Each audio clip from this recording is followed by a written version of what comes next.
हेमरस कारखान्यावर यावर्षीची पहिली उचल 3600 रुपये मागण्यासाठी आलेलो आहे। त्याचबरोबर गेल्या वर्षीची फरक 5 कोटी रुपये असं या कारखान्याला देणं आहे। शेतकऱ्यांचं दैवत खासदार राजू शेट्टी साहेब इथं आलेले आहेत आणि आज आम्ही इथं ठिय्या आंदोलन केलेलं आहे। हे बेजबाबदार प्रशासन आहे।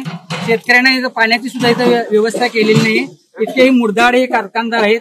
इथंच मठाची जमीन सुद्धा आहे। इथं पाणी ते कारखान्याचं घाण जात असतं, त्याची सुद्धा यांनी कधी दखल घेतली नाही। आणि मुरदाड हे असं आहे की पहिल्यांदा हे आमच्या कोर्टात आमच्या विरोधात गेलेले आहेत। कोर्टाचा निकाल आमच्या बाजून लागलेला असून सुद्धा खंडपीठात कोल्हापुराच्या हे आमच्या विरोधात गेलेले आहेत। तर यांना जाब विचारण्यासाठी आज खासदार राजू शेट्टी साहेब, राजेंद्र गड्याणवर साहेब, या विभागाचे जगन्नाथ वलचे साहेब, दीपक पाटील, शशिकांत रेडेकर ही सगळी बसरगट यांना ही सगळी या चंदगड लाल मातीतल्या चंदगड तालुक्यातली ही माणसं ही जबरदस्त अशी ही भूमी आहे लाल माती। आणि इथला ऊस एक 13 रिकव्हरीचा ऊस असून सुद्धा हे 3400 रुपये देण्यावर ठाम आहेत। परंतु 3400 रुपयाला खासदार राजू शेट्टी यांनी राजेंद्र गड्याणवर साहेब संघटनेने मान्य केलेलं नाही। आम्ही 3600चा दराची आम्ही मागणी केलेली आहे आणि ती मागणी घेतल्याशिवाय आम्ही स्वस्थ बसणार नाही, इतकंच मी B5 न्यूजला सांगू शकतो।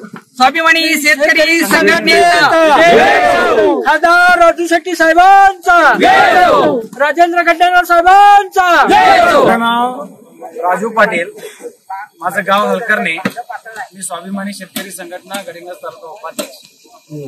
आज इथं आम्ही हेमरस कारखान्याकडून म्हणजे ओलम कारखान्याकडून गत वर्षाची FRP जी शिल्लक आहे ती आणि 22-23 चे 50 रुपये प्रमाणे एकूण 9 कोटी 10 लाख रुपये मागणीसाठी आम्ही इथं आलेलो आहोत। या कारखान्याकडे मागणी याकरता केली आहे, या कारखान्याची रिकव्हरी चांगली आहे। रिकव्हरी चांगली असून सुद्धा 3400 रुपये दर ह्याने देतो असं म्हटलेलं आहे आणि हा दर आम्हाला शेतकऱ्यांना परवडण्यासारखा नाही आहे, कारण रिकव्हरीच कारखान्याची जास्त आहे। त्यामुळे 3600-3700 पर्यंत इतर कारखाने देत असताना ह्या कारखान्याने आडमुठे धरून जे घेतलेलं आहे हे चुकीचं आहे आणि त्यासाठी शेट्टी साहेब स्वतः आहेत, गड्याणवर साहेब स्वतः आहेत। त्या कारखानदारांना आम्ही एक इशारा देतोय, उद्या सकाळी 9 वाजेपर्यंत जर तुम्ही दराची घोषणा जर मागणीप्रमाणे केली नाही तर इथे शेतकरी गडिंग्लज, आजरा, चंदगड आणि कर्नाटक सीमा भागातील सर्व शेतकरी 9च्या नंतर यायला सुरुवात होईल। त्यानंतर या शेतकऱ्यांना रोखणं म्हणजे आवरणार नाही आणि आंदोलनाचं नावच हल्लाबोल असल्या कारणानं कारखाना प्रशासनाने लवकरात लवकर याविषयी निर्णय घ्यावा ही हा इशारा आम्ही देत आहोत आणि आम्ही 9 कोटी 10 लाख रुपये वसूल केल्याशिवाय इथनं हलणार नाही, हे कारखान्याच्या प्रशासनाने लक्षात घ्यावं। आता तुम्हाला कोणते संघटना सपोर्ट दिलेले आहेत?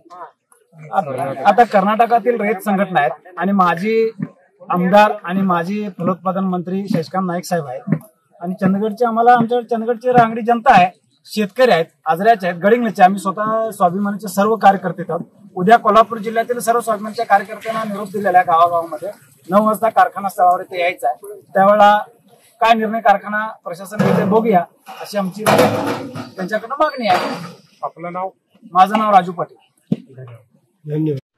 Thanks for watching. Read, discuss and debate with editor Dr. Yan Prashant Rao. Wanted reporters in print, digital and visual media for Bharat Vaibhav Daily Newspaper, BV News 5 Channel and BV Fast Web News from all the talukas of Karnataka, Goa and Maharashtra. If interested, send your resume to 9019229369.